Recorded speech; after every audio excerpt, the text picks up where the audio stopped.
Faut-il suivre la mode? C'est une question qui revient généralement lorsqu'on parle de vêtements, lorsqu'on parle de style, lorsqu'on parle de la façon avec laquelle il faut s'habiller. Alors, faut-il suivre la mode?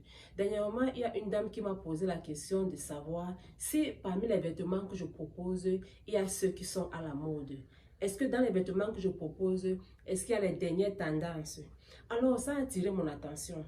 Je me suis posé la question de savoir pourquoi est-ce que les gens aiment s'habiller à la mode? Pourquoi est-ce que les gens aiment avoir les derniers cris de vêtements? Pourquoi est-ce que les gens aiment se mettre à la mode, quoi? Alors, comme cela a attiré mon attention, c'est pour ça que je viens partager avec vous aujourd'hui.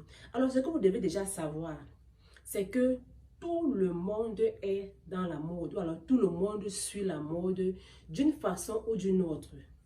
Donc, c'est vrai que la mode, c'est, moi je vais dire, c'est comme un mouvement en fait, n'est-ce pas? En fait, c'est pas comme un mouvement, mais c'est un mouvement. Et il y a certaines personnes qui vont se retirer, qui vont dire, moi je n'aime pas la mode, moi je n'aime pas ci, moi je n'aime pas ça. Oui, peut-être que tu n'aimes pas la mode, mais je vais te dire aujourd'hui que d'une façon ou d'une autre, tout le monde est dans la mode. Que ce soit les adultes ou alors les enfants, femmes comme hommes, tout le monde suit la mode d'une façon ou d'une autre. Je m'explique.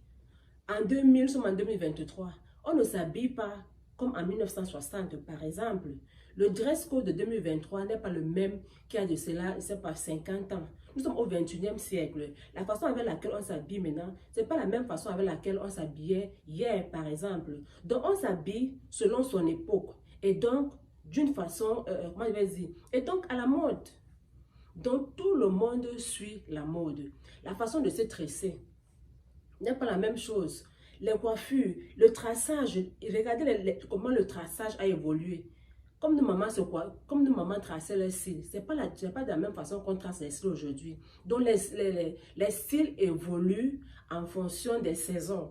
Le style évolue en fonction des époques.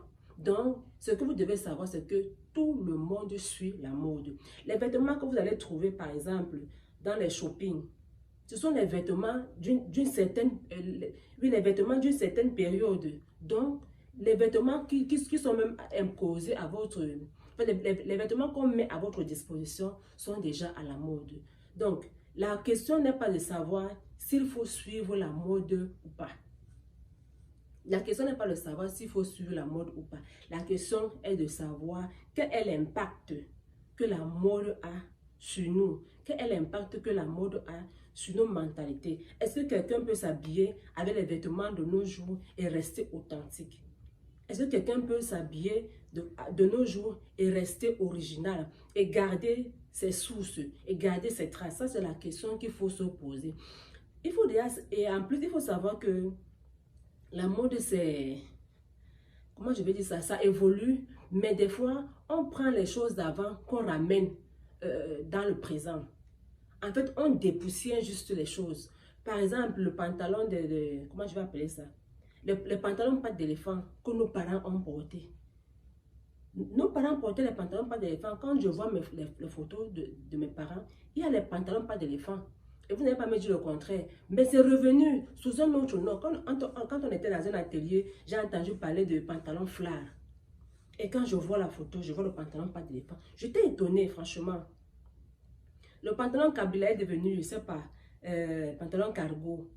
Il y a autant de vêtements qui sont revenus. Donc, vous voyez en fait que la mode influence les mentalités parce que les grandes surfaces veulent s'enrichir.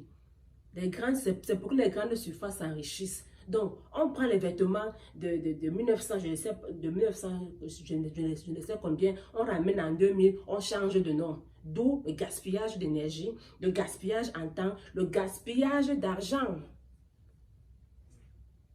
Je ne dis pas qu'il ne faut pas acheter les pièces, mais vous ne devez pas suivre au pas pour pas. Que donc on a sorti telle coupe, vous êtes dessus. Donc on a sorti tel pantalon, vous êtes là. C'est telle coiffure aujourd'hui, vous êtes là. Vous courez comme ça, ce sont les choses qui reviennent. Vous pouvez utiliser cette mode pour ajouter quelques pièces à votre garde-robe, ce n'est pas mauvais. pour ajouter les pièces manquantes dans la garde-robe, ce n'est pas mauvais. Mais vous devez savoir d'où vous venez. Vous devez savoir maîtriser cette tendance. Vous devez savoir rester authentique, rester vous-même. Donc, ne pas suivre la mode de manière exaspérée. Parce que, après tout, ces magazines-là, ces grandes surfaces-là, ces grands créateurs-là, ils sortent des nouveaux noms sur les mêmes vêtements chaque fois parce qu'ils veulent s'enrichir. Donc, on s'enrichit parce que vous suivez la mode. On s'enrichit sur votre dos. Donc, restez juste sage. Restez vigilante ou vigilant. Ayez l'esprit critique. Ayez l'esprit critique. Quand un vêtement sort, on ne l'achète pas pour l'acheter. On achète un vêtement parce qu'on a un besoin. On n'achète pas parce qu'on veut empiler sa garde-robe. Vous emplissez vos garde-robes, vous empilez les vêtements et vous enrichissez les autres. Donc, pensez-y. Alors, vous savez que nous proposons les services de prêt-à-porter, femmes pour enfants. N'hésitez pas à nous contacter si vous voulez un de nos services. Nous avons également un service d'infographie pour vos cartes de visite, vos flyers, vos logos et autres. N'hésitez pas de nous faire signe. Alors nous vous disons merci pour ce numéro et merci pour votre attention. Nous vous disons au revoir pour la prochaine vidéo. Ciao, ciao.